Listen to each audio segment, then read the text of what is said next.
I like my vampire movies bloody and gory with a side of epic action sequences. A vampire movie without any blood is like the Twilight movies. Boring. And Daybreakers has plenty of gore and blood and action, so the movie definitely surpasses Pattinson's greatest movie yet. It's a movie about a small faction of humans resisting a world controlled by vampires. The opposite of most vampire movies where the vampires are a small faction attempting to rule the world. The movie is an allegory to oppressive systems and mankind's destruction of natural resources. Some of the acting is mediocre, okay, but it is overshadowed by fantastic acting performances from Neill, Ethan Hawke, and Willem Dafoe. Like, with Ethan Hawke, anything that man is in, it's gonna be a good time. Like, I feel like he makes good acting choices. And Willem Dafoe, I mean, what can you say, man? The man is a legend. Willem drip born, baby.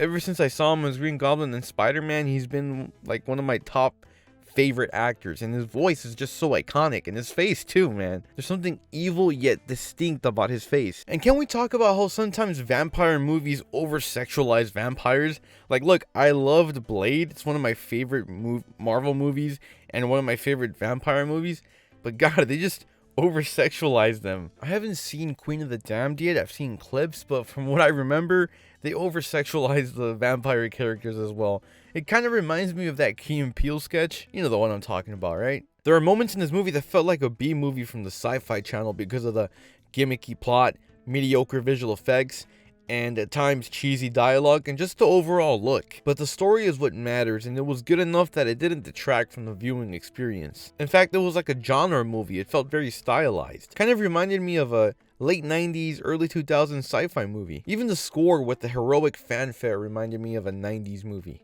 Also, the fact that this is a wholly original movie with a nice blend of practical and visual effects. Not a lot of movies come out nowadays like that. Most films are bombarded with visual effects. I'm looking at you, Marvel and Avatar. I can also appreciate when a movie doesn't overstay its welcome. This movie is about 90 minutes, just enough to keep the story contained and complete. Just like this review. If you enjoyed this video, consider liking and subscribing. I'll be posting more videos like this one. I'll see you next time, and remember,